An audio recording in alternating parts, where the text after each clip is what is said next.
Korang tengok dekat dalam. Hai Gebukers.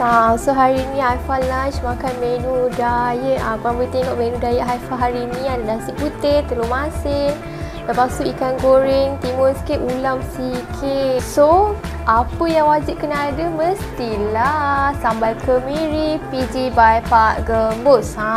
So sambal ni sangat-sangat mudah, cepat, ringkas, jimat masa. Yang penting kita nak diet pun boleh dapat makan benda yang sedap, pedas-pedas manja gitu. So sekarang kita nak letak dia, nak cedok letak di atas nasi. Korang boleh tengok ni.